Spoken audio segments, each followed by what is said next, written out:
வணக்கம். இந்திய நேரப்படி காலை 8:30 மணி செய்திகள். முதலில் ஜெம் தலைப்புச் செய்திகளை காணலாம்.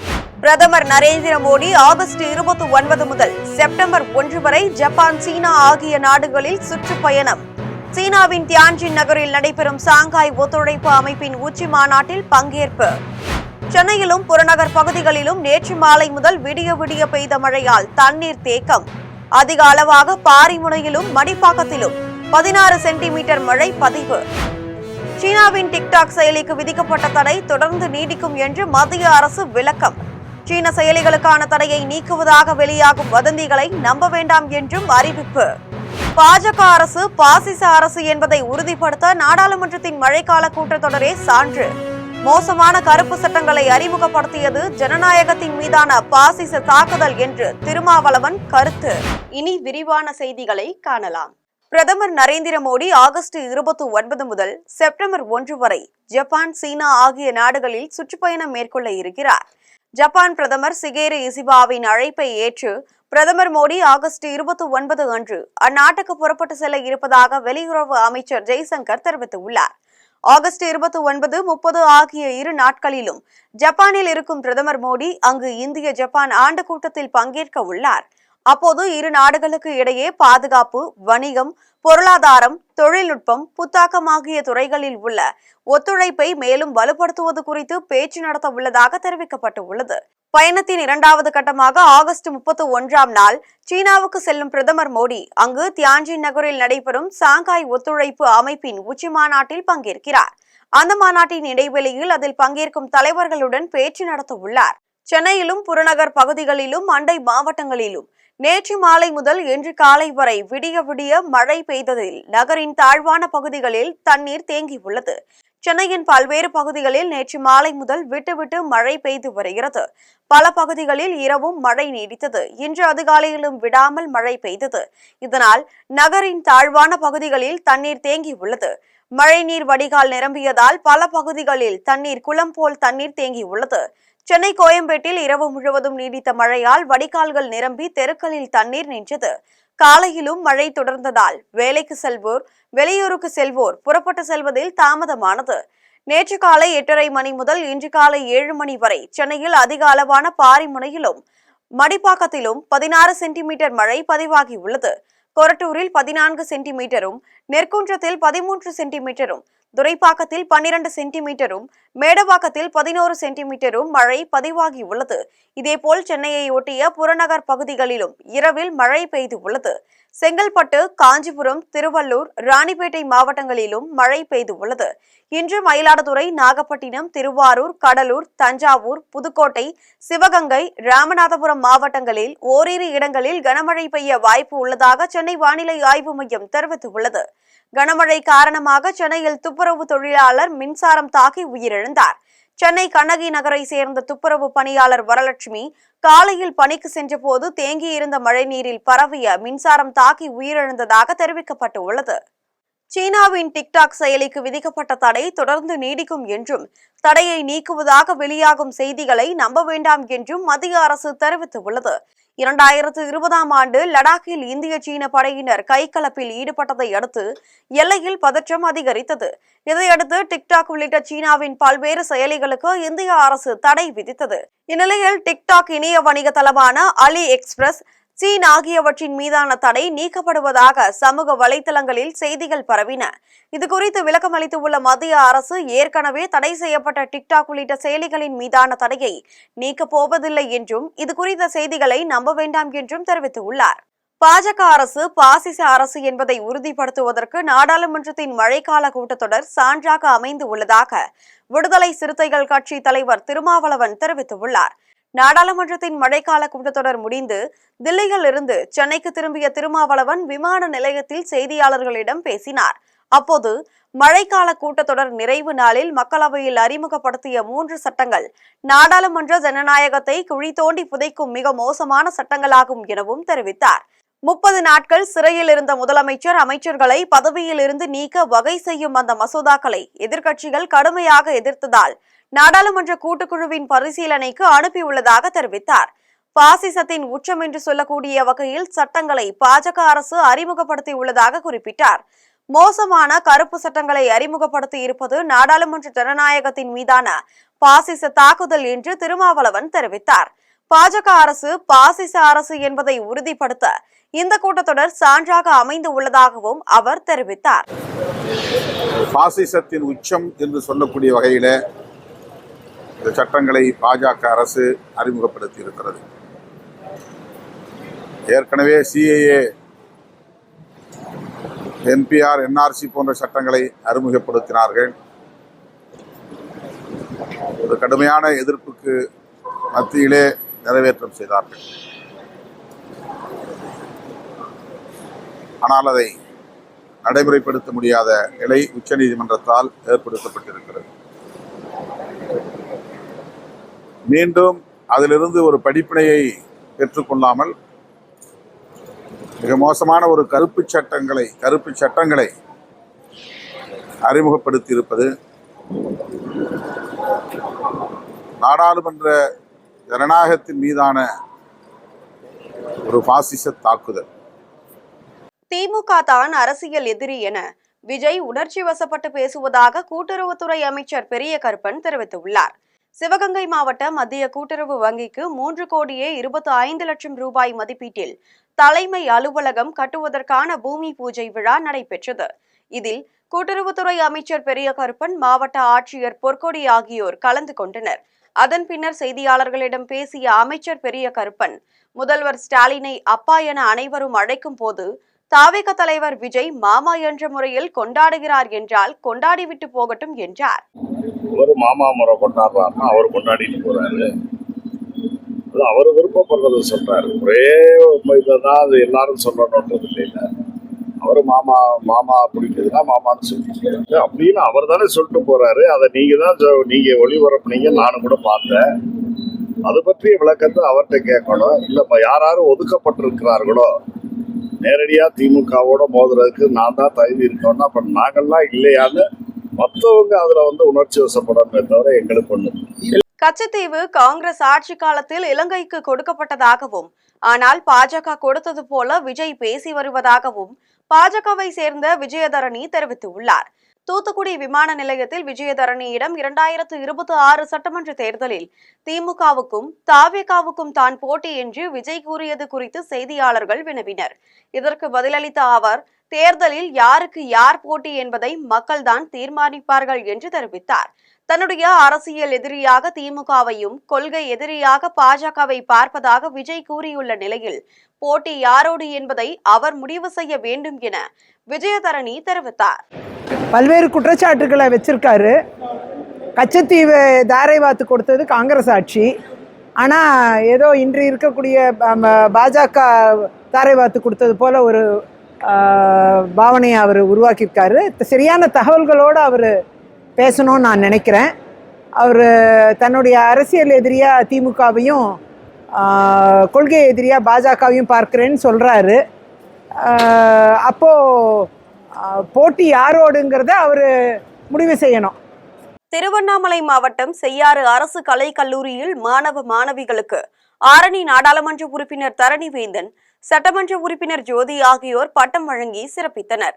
செய்யாறு அரசு கலை கல்லூரியில் முதல்வர் கலைவாணி தலைமையில் 21வது பட்டமளிப்பு விழா நடைபெற்றது.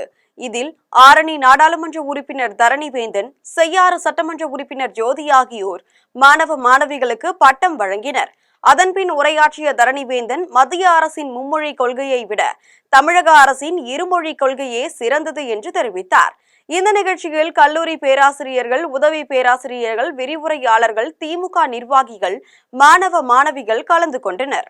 வேலூர் மாவட்டம் குடியாத்தம் ஒன்றியம் கங்காபுரத்தில் 36 லட்சம் ரூபாய் மதிப்பீட்டில் பள்ளிக்கு கூடுதல் கட்டடம் கட்டுவதற்கு பூமி பூஜை நடைபெற்றது.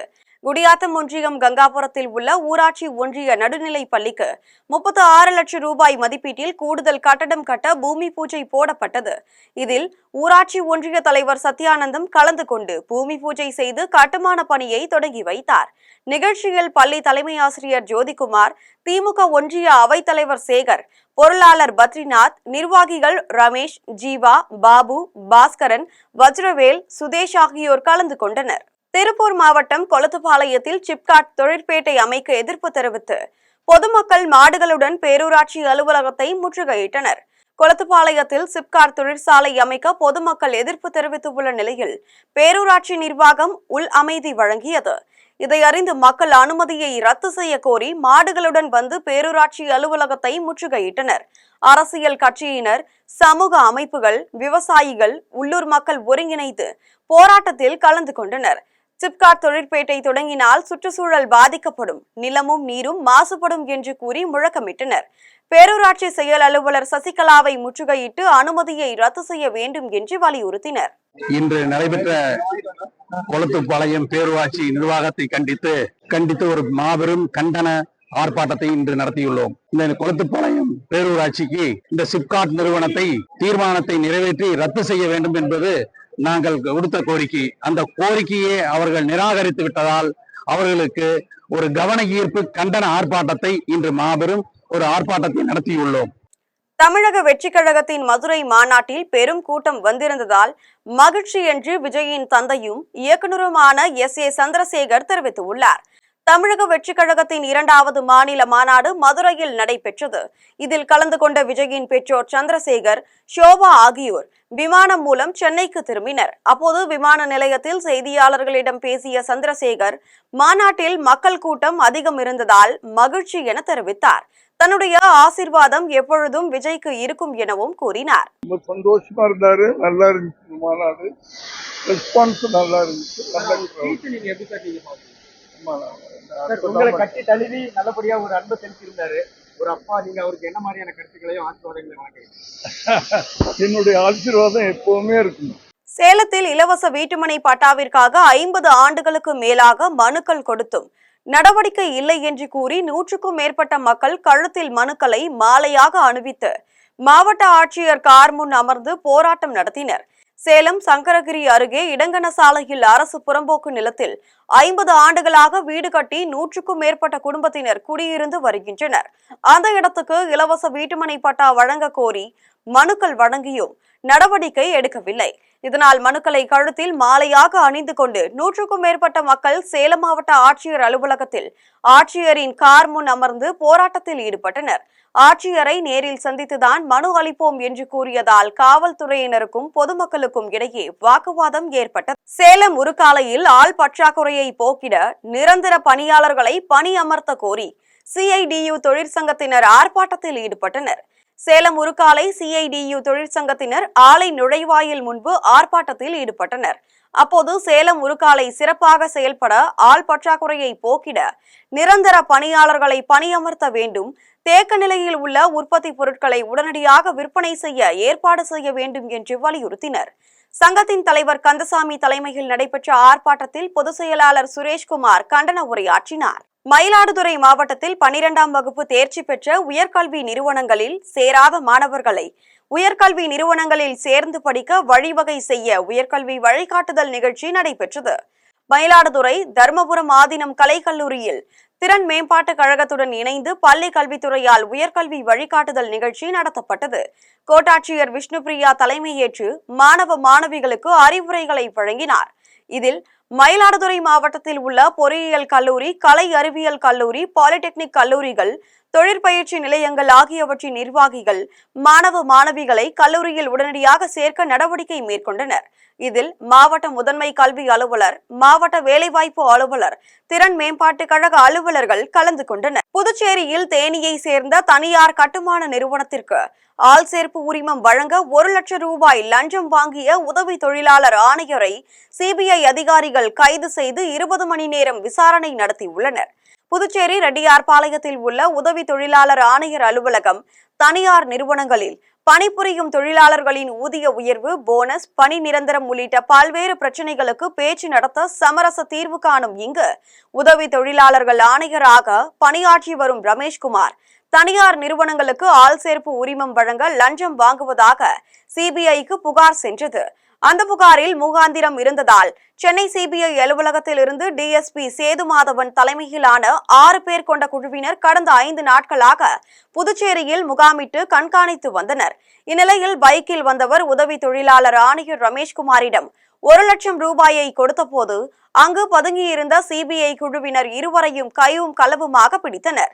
கைது செய்யப்பட்ட இருவரிடமும் டிஎஸ்பி சேதுமாதவன் தலைமையிலான குழுவினர் தொடர்ந்து 20 மணி நேரத்திற்கும் மேலாக விசாரணை நடத்தினர். சேலம் மாநகராட்சி 55வது வார்டில் 15 நாட்களுக்கு ஒருமுறை மட்டுமே தண்ணீர் வருவதாக கூறி திமுக கவுன்சிலர் தலைமையில் காலி குடங்களுடன் போராட்டத்தில் ஈடுபட்டனர். சேலம் மாநகராட்சி 55வது வார்டில் 1000க்கும் மேற்பட்ட குடியிருப்புகள் உள்ளன. இந்த பகுதியில் 15 நாட்களுக்கு ஒருமுறை மட்டுமே குடிநீர் வழங்குவதாகவும் அதையும் 1 மணி நேரத்தில் நிறுத்தி விடுவதாகவும் கூறப்படுகிறது. இதுகுறித்து அந்த வார்டு கவுன்சிலர் தனலட்சுமி, மேயர், ஆணையாளர், மண்டல குழு தலைவர் ஆகியோரிடம் எந்த ஒரு நடவடிக்கையும் எடுக்கவில்லை. இந்நிலையில் திமுக கவுன்சிலர் தனலட்சுமி பொதுமக்களை திரட்டி காலி குடங்களை தலையில் வைத்து போராட்டத்தில் ஈடுபட்டனர். அதிகாரிகளுக்கும் காவல்துறையினரும் சீராக குடிநீர் வழங்கப்படும் என உறுதி அளித்ததால் பொதுமக்கள் போராட்டத்தை கைவிட்டனர். வரி கட்டுறாங்க, எல்லாமே பண்றாங்க, ஏன் தண்ணி வர்றதில்லை? இல்லை 5 நாளைக்கு ஒரு டைம் விடுறவங்களுக்கு வரி பாதி ஃபுல் வரி போடுங்க. 12 நாளைக்கு வரவங்களுக்கு பாதி வரி போட சொல்லுங்க. எங்கள் டிவிஷனில் வரி ஏதாவது கம்மியாக கொடுத்துருக்காங்களா, ஏதோ வரி கட்டாத நில்லா இருக்கா, எல்லாமே தான் பண்ணிட்டு தான் இருக்காங்க, எல்லாமே செய்யறாங்க தான். இன்னும் வெய்ய காலமே ஸ்டார்ட் ஆகலை. வெய்ய காலத்துக்கு முன்னாடியே 12 நாளைக்கு ஒரு டைம் தண்ணி வரும்போது, வெய்ய காலம் வந்ததுன்னா மாதத்துக்கு ஒரு டைம் தான் தண்ணி தருவாங்க. போர் தண்ணி பைப்பும் அதிகமாக எங்கள் டிவிஷனில் கிடையாது. நல்ல தண்ணி நம்பியே வாழ்கிறாங்க. எல்லாம் ஏழையான மக்கள் தான் இருக்கிறாங்க. நைட்டில் வேலைக்கு போயிட்டு காலையில் வேலைக்கு போகிறவங்க இருக்காங்க. அந்த நைட்டில் 1 மணி 2 மணிக்கு தான் தண்ணி வருது, பகலில் வரதில்லை. அவங்க அந்த நைட்டெல்லாம் முழிச்சிட்டு தண்ணி பிடிச்சிட்டு திருப்பி காலையில் வேலைக்கு போகிறவங்களாம் இருக்காங்க. ரொம்ப சிரமத்துக்கு இது பண்ணுறாங்க. நானும் நிறையா தரம் மனுவும் கொடுத்துட்டேன், லெட்டரும் கொடுத்துட்டேன். இன்ன வரைக்கும் எந்த நடவடிக்கையும் எடுக்கலை. இந்த நடவடிக்கை எடுக்கலை அப்படின்னா நாங்கள் அடுத்து கலெக்டர் ஆஃபீஸ் தான் போவோம். ராணிப்பேட்டை மாவட்டம் பல்லூர் பிரத்யங்கரா தேவி ஆலயத்தில் ஆவணி அமாவாசையை ஒட்டி நிகும்பலா மிளகாய் யாகமும் சிறப்பு பூஜைகளும் நடைபெற்றன. பல்லூர் பிரத்யங்கரா தேவி ஆலயத்தில் ஆவணி அமாவாசையொட்டி அம்மனுக்கு சிறப்பு அபிஷேகமும் மலர் அலங்காரமும் நடைபெற்றன. அதைத் தொடர்ந்து நடைபெற்ற நிகும்பலா மிளகாய் யாகத்திலும் சிறப்பு பூஜையிலும் ஏராளமான பெண்கள் கலந்து கொண்டு அம்மனை வழிபட்டனர். விழாவில் கலந்து கொண்ட அனைத்து பக்தர்களுக்கும் அன்னதானம் வழங்கப்பட்டது. இதற்கான ஏற்பாட்டினை ஆலய நிர்வாகம் செய்திருந்தது. திருவண்ணாமலையில் மினிஸ்டர் ஒயிட் 51வது ஷோரூம் திறப்பு விழா நடைபெற்றது. திருவண்ணாமலை சின்னக்கடை தெருவில் மாவட்ட வன அலுவலகம் எதிரில் மினிஸ்டர் ஒயிட் 51வது பிரத்யேக ஷோரூம் அமைந்துள்ளது. இதன் திறப்பு விழா ஓட்டோ குளோத்திங் நிறுவனத்தின் நிர்வாக இயக்குநரும் தலைமை நிர்வாக அதிகாரியுமான போத்திராஜ் தலைமையில் நடைபெற்றது. நிகழ்ச்சிக்கு முன்னாள் அறங்காவலர் குழு தலைவர் ராசாராம் முன்னிலை வகித்தார். இதில் இமாலயாவின் மேலாண்மை இயக்குநர் முத்துக்குமார், திமுக மாநகர செயலாளர் கார்த்தி வேல்மாறன், தொழிலதிபர் ராஜேஷ் ஆகியோர் குத்துவிளக்கு ஏற்றி முதல் விற்பனையை தொடங்கி வைத்தனர். அப்போது பேசிய ஓட்டோ குளோத்திங் நிறுவனத்தின் நிர்வாக இயக்குநர் போத்திராஜ், திருவண்ணாமலை ஆன்மீக தலம் மட்டுமல்லாமல் பாரம்பரிய வாழ்வின் அடையாளமாகவும் விளங்குவதாக தெரிவித்தார். திருநெல்வேலி மாவட்டம் திசையன்விளை சுடலையாண்டவர் கோவில் கொடை விழாவில் பெண்கள் மஞ்சள் பெட்டி எடுத்து வந்தனர். சுடலையாண்டவர் கோவில் திருவிழா கடந்த ஞாயிற்றுக்கிழமை தொடங்கியது. கொடை விழாவில் முதன்மையான வெள்ளியன்று காலை மன்னராஜா கோவிலில் இருந்து மஞ்சள் பெட்டி ஊர்வலம் நடைபெற்றது. சிறுவர், சிறுமியர், கன்னி பெண்கள், சுமங்கலி பெண்கள் இதில் கலந்து கொண்டனர். நையாண்டி மேளம், செண்டை மேளம், வாத்தியங்கள், நாட்டுப்புற கலைகளுடன் மஞ்சள் பெட்டி ஊர்வலமாக நடைபெற்றது. பின்னர் சுடலை ஆண்டவருக்கு சிறப்பு அலங்காரத்துடன் மதிய கொடை விழா நடைபெற்றது. கொடை விழாவில் கலந்து கொண்ட பக்தர்களுக்கு அன்னதானம் வழங்கப்பட்டது. புதுச்சேரி குருமாம்பேட்டையில் யோகமாயா லலிதாம்பிகை மகா சாம்ராஜ்ய லலிதாம்பிகை ஆலயத்தில் ஆவணி அமாவாசையை முன்னிட்டு அம்மனுக்கு அபிஷேகமும் தீபாராதனையும் நடைபெற்றன. புதுச்சேரி குருமாம்பேட்டையில் உள்ள கோவிலில் லலிதாம்பிகைக்கு பால், தயிர், சந்தனம், திருநீரு, திருமஞ்சனம், குங்குமம் ஆகியவற்றால் அபிஷேகம் செய்யப்பட்டது. அதைத் தொடர்ந்து யாகசாலையில் வைக்கப்பட்ட கலச நீரால் அம்மனுக்கு சிறப்பு அபிஷேகம் செய்யப்பட்டது. இளம் பச்சை, கரும்பச்சை பட்டுடுத்தி எலுமிச்சம் பழங்களாலும் மலர்களாலும் அலங்கரிக்கப்பட்ட அம்மனுக்கு தீபாராதனை காண்பிக்கப்பட்டது. தொடர்ந்து லலிதா சகஸ்ரநாமம் பாடப்பட்டு மகா தீபாராதனை காட்டப்பட்டது. இதில் பக்தர்கள் பலரும் கலந்து கொண்டு லலிதாம்பிகை அம்மனுக்கு வழிபாடு செய்தனர். இதற்கான ஏற்பாடுகளை ஆலய நிர்வாகி மகேஸ்வர சாஸ்திரியும் பக்தர்களும் சிறப்பாக செய்திருந்தனர். மீண்டும் ஜெம் தலைப்புச் செய்திகள். பிரதமர் நரேந்திர மோடி ஆகஸ்ட் 29 முதல் செப்டம்பர் 1 வரை ஜப்பான், சீனா ஆகிய நாடுகளில் சுற்றுப்பயணம்.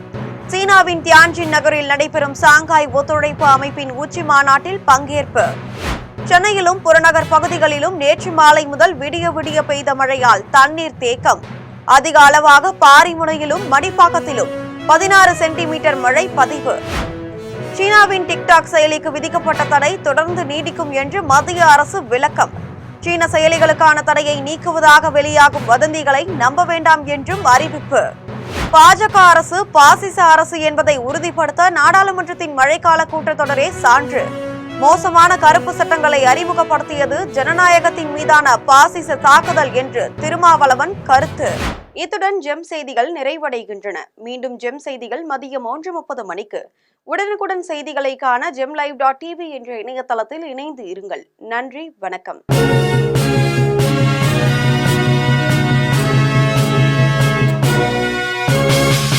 உடனுக்குடன் அப்டேட் தெரிந்து கொள்ள ஜெம் டிவி தமிழ் ஆப்பை இன்ஸ்டால் செய்யவும்.